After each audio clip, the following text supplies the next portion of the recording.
Oh, it's so exciting. I worked with Knight on Split. I actually wasn't a part of Unbreakable. I was just a giant fan. So to be able to finish telling this story with Knight and all the filmmakers, it's just a dream come true. So just kind of geeking out like a fanboy myself. So did you know, like, when did Knight tell you he had this idea for a trilogy? Well, when we were making Split, I had always known that this character was part of the Unbreakable, the original screenplay, and he had to pull it out because he just felt like it was too overpowering. So when we were talking about making Split, we knew that there was a chance we could come back and finish the story with this third movie. Now, just talk about how, this is such a unique turn on the concept of superhero. Yeah, I mean, that's Knight's take on the superhero genre is incredibly unique, and I think very original, and it's very grounded and plausible, and I think that's what audiences are responding to. We're so used to, obviously, the fantasy-based superhero genre, which is also exciting, but this one is, hey, what if there's superheroes amongst us? So it's an exciting story to tell. And how about just this incredible cast, having the opportunity? Amazing. Yeah, I mean, over many generations with Bruce and Sam, and now you have Sarah and James, and the new generation of Anya and Joseph, so it was just awesome to see them all together. Thank you. Congratulations. Thank you.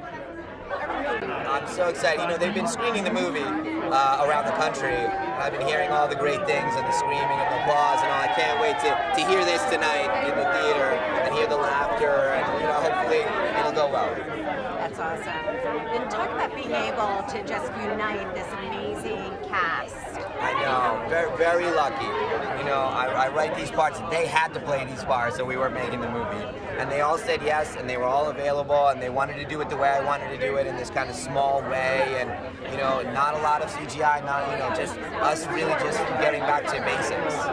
When did you know that you had to, really bring this to a conclusion and really make it into a trilogy? When I decided to make Split, I thought I was gonna finish it, and then when it went so well and James exploded on the screen, I'm like, we gotta make these two characters meet, so I have to have the Beast and David meet. You must be so proud of Knight's work. Just talk about, being his partner in this process. Yeah, absolutely. I mean, I think it's been, in terms of a career, it's been all over the place in a sense, but I think what I'm the most proud of is that he has real integrity in his work, and he always comes from a place of the story that he wants to tell and who he is as a person and where he is, and he doesn't shift too much from that, and whether that's good or bad. I think with that example, he set an example for us and for the kids to always kind of remain true to yourself. So I think that's the thing that I'm the most proud of, that whatever happens, you don't sway so much, and go with sort of whatever everyone's telling you to do. And the very last question, because it really kind of reminds me just what you said about the type of superhero we see and the humanity in these superheroes. Can you talk about that? Yeah, I mean, I was, the idea of the trilogy, of this East Rail 177 trilogy, the Unbreakable trilogy, is what if it were just us? And some of us realized maybe we could do special things, but no flying and no lasers coming out of the eyes. It just things like intuition and using your mind, and there's a disorder that gives you special gifts. And what would that feel like to be thinking that maybe you have something special inside you, keeping it super grounded. Thank you so much. Enjoy it. This is amazing. Yeah, I've seen the movie already, and I was alone by myself in the middle of an enormous movie theater on the Universal lot, and I can't wait to see it with an audience. I'm pretty excited. I'm excited for people to see it. What do you think sets this movie apart from other superhero genres? Well, it's super grounded in the real world, and Knight, who's sitting right here next to me, he really like. Sorry, I didn't mean to interrupt him. He really, when Unbreakable came out, a lot of people were like, I'm not sure that it's well advised to make a comic book movie. Are you sure about this? And of course, now there's a cultural phenomenon that we're so familiar with now, and it'll be interesting to see as audiences are so much better versed in the genre how they approach Glass and into what they did Unbreakable. So it'll be really cool. I'm excited for audiences to see it. And talk about after 18 years, just having the opportunity and to just embody this character again and to work with Willis. Yeah, it was so, I can't even tell you how wild it was to come back on this movie. And obviously, anytime you get to work with somebody like Knight or Bruce or Sam or Sarah and any of these guys, it was just, it's so incredible. But also to come back in this context is something that I just never thought it would happen. I really didn't. Knight had talked about the movie sequel, but it had been so many years. And as an actor, to get to play a character that I played so many years ago, I don't think many people have had that opportunity. So it was really cool. Thank you so much. I appreciate it. We're gonna have fun tonight. Good to see you again. So good to see you. Well, it's what one of the big reasons I'm in the business is this moment is when you get finally to show something you worked on to an audience. We make mostly genre movies on the film side of our company, and so and one of the reasons I love genre movies is that audiences are so passionate and so engaged and so vocal about our work. So it's very fun and very satisfying. Now, this is your third film with Knight. Talk about this movie and why Knight came to really want to tell the story. Well, excuse me. What's special about this movie is even Split was in the franchise, but certainly originally when I read Split, it was an original. I didn't know that he had the end in mind that he clearly put on the movie. This movie is very much a piece of this amazing trilogy, and so for us as a company, we make mostly originals, so it was really, really fun to have the opportunity to work on this franchise that's 20 years old, and I think a real part of cinema history, so it's a real, very special thing for us to be involved in. And the cast is so incredible. I mean, I think that's what we're hearing. Yeah, we're hearing the excitement of Sam Jackson. Yes, it is Sam Jackson, yes, in a purple suit. Love it. Just being able to bring this ensemble together. What was that like for you as a producer? It was great. The first time everyone was together, Knight had a reading of the script in Philadelphia. We went into this little room we had right in the center of the city, and all the actors were there. And it was definitely one of the highlights of my career to look around that room and see. I felt like a fan, and the fact that I got to hear it being read, I felt, just like that, like a fan, and like a fan before I was in the business. It was really fun. And talk about the superhero, how this totally changes our understanding of what a superhero. Well, I like to say that the superhero movies that we know and are familiar with are about pretend superheroes, and this movie is about real superheroes. Have a great time tonight. Thank you. Congratulations. Thank you. I'm not going to do that. I'm not going to watch it with an audience. That's a horrific idea.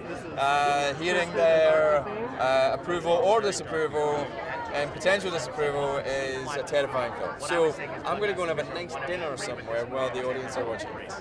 I've seen it twice. So, I mean, what for you was really the most exciting part about making this movie? Getting to show the Horde who really believe in the Beast, and they believe in him like a religious figure, almost like a religious icon.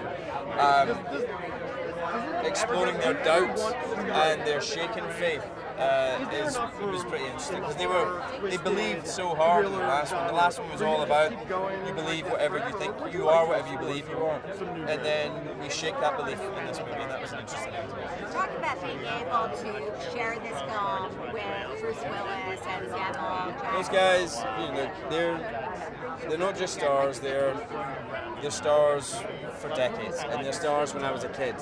And I was watching them when I was my brain was still forming, do you know what I mean? So was a different relationship to working with people, my contemporaries, you know.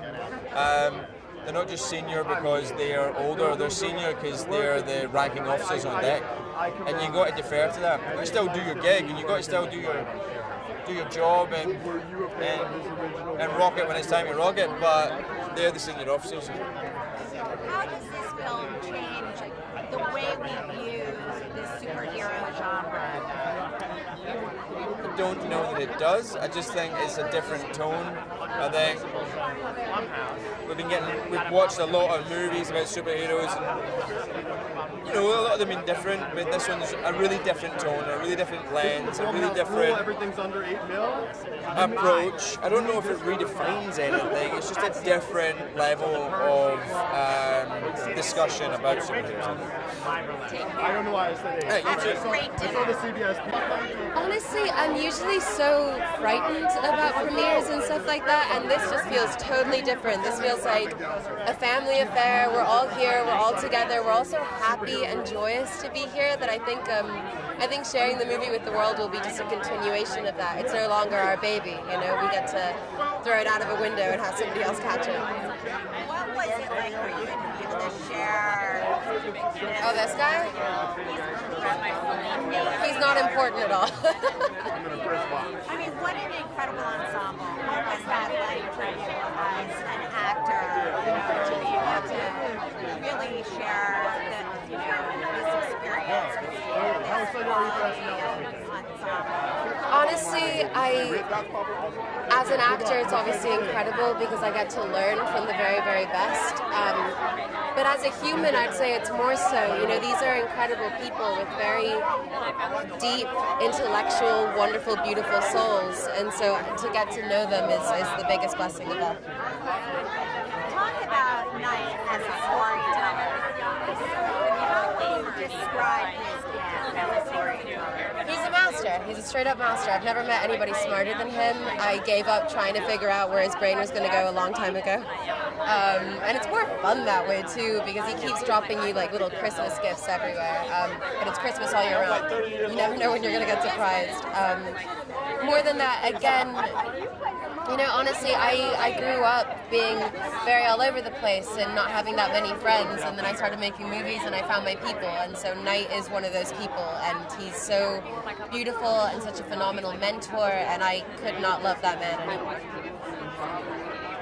Talk about he just changes the definition of a superhero and changes that genre. Well, I think he made a very grounded superhero movie. That's his whole idea. It's how do people with extraordinary abilities, how do they factor into the real world? How is this in the realm of possibility? And he's always been interested in that. And it's funny because we get into contention over the term magic. I say that I believe in magic, and he's like, I don't believe in magic, but I believe in superheroes. I'm like, you believe in magic. Like, that's what it is. You know, the audience seem like they kind of ask for it. My social media feed's constantly blown up with people wanting to know, you know, are you doing another movie? When can we expect this movie? We need to do another Glass, you know. So it's been blowing up for the last almost 18 years. So it was time. Knight's incredible gift as a storyteller. It's an interesting gift. He has a weird mind, but I guess we've all figured that out by now. There's some interesting tricks up his sleeves when he tells the story. He pulls, I guess, the characters that are reading, the things that you read, he pulls you into it, makes you want to embody that character and figure out, you know, what's going on in that character's head at that particular moment, and how these bonds and all these unions match and mismatch. Just how he really turns the idea of the superhero genre, and how he really turns has a unique way of approaching it. Are there superheroes? Why not? I mean, there are all kinds of phenomenons in nature and in the world, and yeah, I'm sure there possibly could be. It's like asking, are there other people out there in the universe? We're here. Why can't they be? Of your young artist friends. Well, I was here for Unbreakable, and my son was a little boy, and now he's gotten older, so have I, and things have gotten a little more dangerous. And everything about it was a little more. I mean, here I am. I'm 88 years old in this show. Yeah, I know. I said, oh my God. But I loved it. It was sitting in the makeup chair for 5 hours was not easy. But I think it was worth it. And talk about being able to work with Samuel again and just this amazing. When Night called me, it was the biggest surprise and the biggest joy, to go back and work with these guys. And Night's working with Night is a joy. And then you put us all back together. It was wonderful, and to see it differently. We're seeing it differently this time. So I'm overjoyed. I'm very anxious to see it. Do you enjoy seeing your work with an audience? Oh no. Actually, I would love to have had a little private screening so I'd know what to expect. I know I'm in for some surprises tonight. But we always are, right? Absolutely. It's part of our gig. But how does Night really just change our point of view on who and what a superhero is? See, Night sees the world through very different eyes. And this show is, it goes in a direction that you just have to follow his vision about it. And he has a very specific vision about how life goes and what happens with people with special powers. And I found it very, the whole thing was pretty magical to finally see how it all comes together in his mind, this director, this auteur. Congratulations. Thank you. Great movie. Thank you very much. Enjoy it. Have you seen it? Oh my God. I mean, I love making it. It's always scary when you put the thing you've been working on out into the world and give it to the people, and they will do with it what they will. But we sure had a fun time making it and made it for the fans, the people who love the story, and it's been incubating in Night's brain for so long, and so I hope we give the people what they want. And talk about having the opportunity to work with this group of actors. Oh, I think they're. I mean, if I was working with one of them, it would be an extraordinary day for me. But to be working with all of them was a bit. It was a heady experience. It really was. What is it that makes Night such a master storyteller? Oh God, I think somehow he makes everything feel really personal. You can watch a story that feels quite global, and somehow it feels like he's talking right to you. That's how I feel. Thank you.